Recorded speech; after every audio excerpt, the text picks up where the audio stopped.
it's match week 6. Friday is in, tomorrow Saturday and Sunday, match week 6. Some fantastic games coming up. And I do hope we got entertained by match week 5. They were nice games, really played. And they were so fantastic games, good performance from all the teams, good competition. And match week 6, we have some competitive games too. They are those kind of tricky games. And but yeah, let's see what comes in match week 6. And if you haven't subscribed yet, please just go there, follow EPL in the 6. That's English Premier League in the 6 again. Like I said, Toronto, we home boys. And by the way, guys, Messi is in the town. Messi has landed last night here in Toronto. So the best to have ever touched the football, whatever you call it, soccer, the best to have ever touched that ball is in the city. If you haven't got your ticket or secured your ticket, just go in there, go get your ticket and go watch Messi. It's a little bit expensive, but yeah, just put that amount of money for Messi. Messi's in the city right now, and tomorrow, BMO, Toronto FC versus Inter Miami. Messi's going to be there. Sergio Busquets, I think, is retiring, but good players, Suarez and everybody, possibly. Those of Dani Alves, I think. Yeah, man. So tomorrow, Toronto FC versus Inter Miami. Messi in the city. Toronto, where you guys? Show up the likes. But anyway, cut that off. Let's make it this way. As EPL under 6, English Premier League under 6, what do we have on match week 6? Fantastic game coming over. So let's get into it. No more wasting time. Again, like I said, subscribe. Don't wait, okay? Subscribe. And it's coming up slowly. And I appreciate all of you guys who have subscribed on that. I really, really appreciate you guys.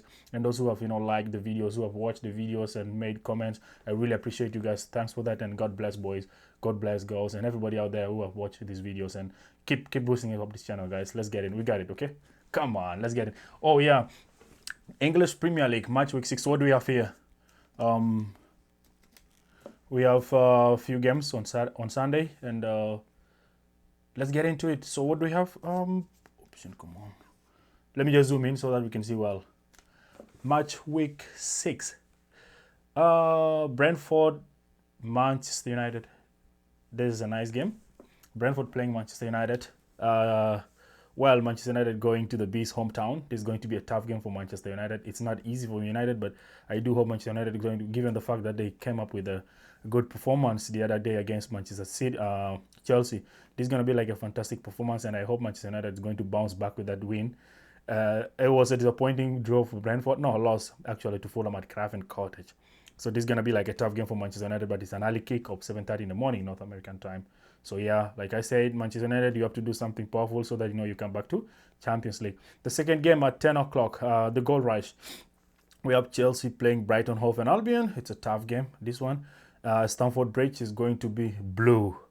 So fantastic. It's a game over there. Crystal Palace, Liverpool. This one again to determine. This is the most game we are looking forward into. People like us, Arsenal fans, we're really, even City fans, we're looking forward into this game because all our hope goes to Palace, especially playing at Selhurst Park.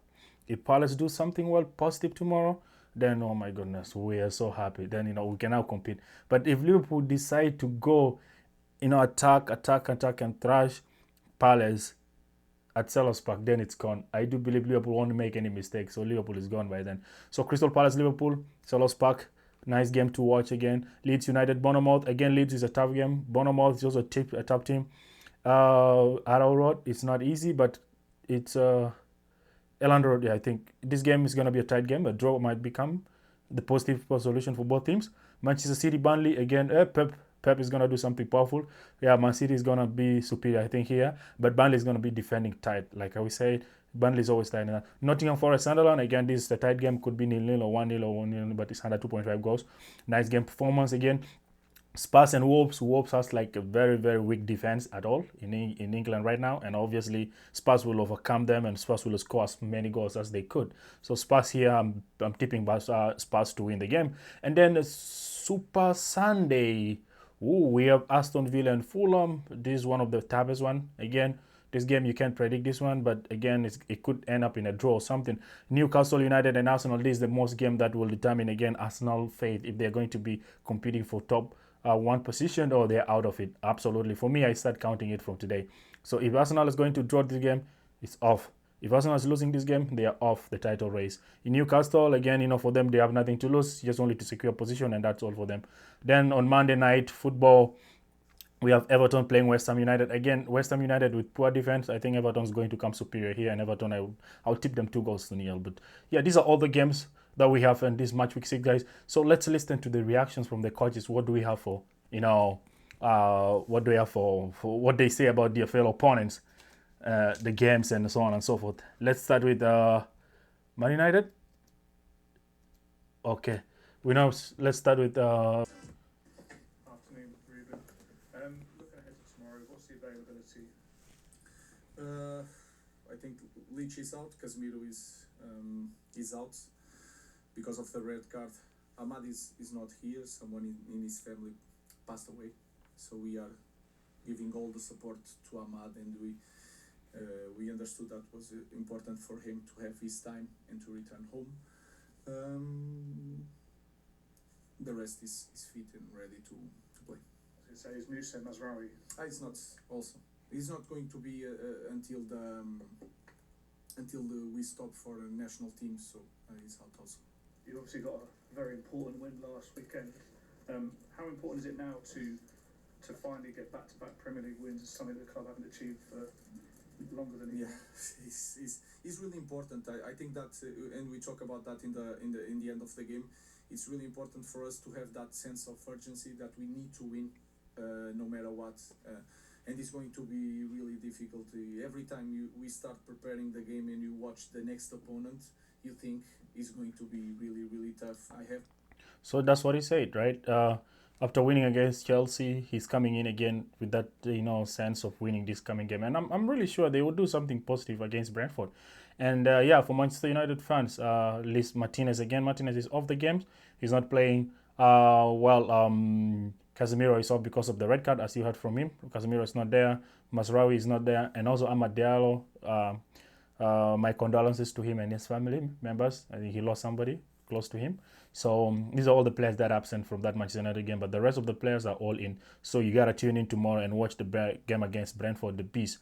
So this is Ruben Amorim from Manchester United, and then we have Chelsea playing Brighton Hove and Albion. This is the toughest game, like I said, and it's not going to be easy for Chelsea to go ahead. But let's listen to Enzo Maresca, what he says about the game against Brighton.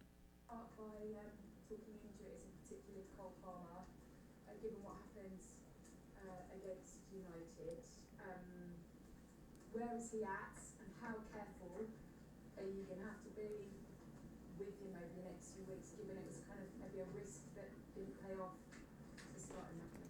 Expect a little bit cold in terms of don't get worse in his injury, so we decide to to rest him for the next 2-3 weeks, probably until the international break, just to see if with that rest he can be able to recover 100% and to be completely fit after the international break. What's the problem, and is it something that rest will repair, or does he need some sort of surgery to actually get it right? Yeah, I mean, for Chelsea, Cole Palmer is going to be away, obviously, and there's Tosin is not going to be playing this game as well. But the rest of the players are going to be fit. Tosin is away. I think how do you call this boy here? The one who came from Leicester City. Yeah, he's going to be away too from that game. And Cole Palmer, absolutely, he's away from this game and until the international break. So it's kind of sad, but Chelsea playing Brighton is going to be a tough game too. But yeah, let's hope for that, and we hope they're going to do positive games. Palace Liverpool, like I said, this is the most toughest game that we're going to see tomorrow. But again, let's listen to what. Yeah, let's listen to him. Who's going to win? Probably the States, but Yeah. I'm not that confident. So we're leaving. And nothing about football, so. Does it also open up a place in the Champions League, a sense of what might have been For them as long as he's there. So we have to prepare for Crystal Palace, who are a very good team. Is Alexander Isak ready to start now? Obviously thinking with no Hugo Ekitike in particular. Yeah, he's able to break minutes again. I still feel 90 is Depends also on the pace and the intensity of the game, but that might be a bit too much. But not only that, also for the long term, so you can't give a player maybe one, I would call stupid hit to bring him to 90 and then his body is completely, you got him too far over the line, so I don't think. Yeah, this is Liverpool. So for Liverpool, is it Isaac? Yeah, Isaac's gonna play this game because well, we knew Iketika is off with the red card, but Isaac is gonna play this game. Our 100% for sure, he's gonna play this game. But like you said here, it could be not 90 minutes, but there's gonna be somebody who comes in. But either way, Isaac is playing this game, and it's a good news for Liverpool. And Crystal Palace, we'll see, It's also a type game, but that was the other side from Liverpool coach. And I listened to Pep Guardiola match. Here basically he's talking about the coming of Kyle Walker again to Etihad Stadium. So this is gonna be like one of the most fantastic games. But we'll see again what these guys have for these games. And also at the other point we also have like Mikel Arteta for Arsenal games against Newcastle. This is the most toughest game that we'll have to listen to. Yeah. A young member of the Arsenal family, you find and they probably wouldn't have come up. You conceded, you played some tough games already. Actually helped you get on the same page. Yeah, there were a few. The last one, it was unfortunately over the phone because we have to make the call, and it was during COVID as well. Here again, I think the problem here is that Arteta is playing Newcastle United St James Park, and that's where his poor record is all. He's never been a good performer at the St James Park. I think because of his tactics and the way he approaches game, has never been the best one for him. But in Newcastle at the other side also is going to be it's going to be a tough game for Arsenal ideally, and that's why I say it's not easy. If Arsenal make it through, then I can see them as title challengers. If not, then but it's gone. Liverpool will not make mistake, especially when the gap is 8 points. Not easy. So Mikel Arteta has to do something positive. I don't know. It's always messy with him, with that lineup and everything with him. But let's just see. Let's see what comes in, honestly. Mikel Arteta has to do something positive about this game. And if he does it well, then it's going to be like his first success at St. James Park. Otherwise, it's going to be a misery for him always, St. James Park. Then the last game is Eddie Howe at Newcastle. Newcastle, we know they have not been sharp. They don't have like good striking force at the moment. They don't really score goals that much, but I do hope they're going to make something more positive there, because the problem here is they don't have like a number 9 ever since Isak left for Liverpool. The guy they brought in, Walter Mada, is not a real number 9, like somebody who can really disturb defenders, go through and score goals, despite the fact that Anthony has been trying as much as he could, and then plus his behavior with the red card. He's coming in tomorrow, on Sunday ideally, but let's see. It's going to be a tough game for Arsenal, and I do hope everything's going to go well for Arsenal. If then it's gone, it's off for Liverpool. Anyway guys, so that's all for the analysis for this week's matches, and match week 6, like I said, all fantastic games, and all the teams that are going to play.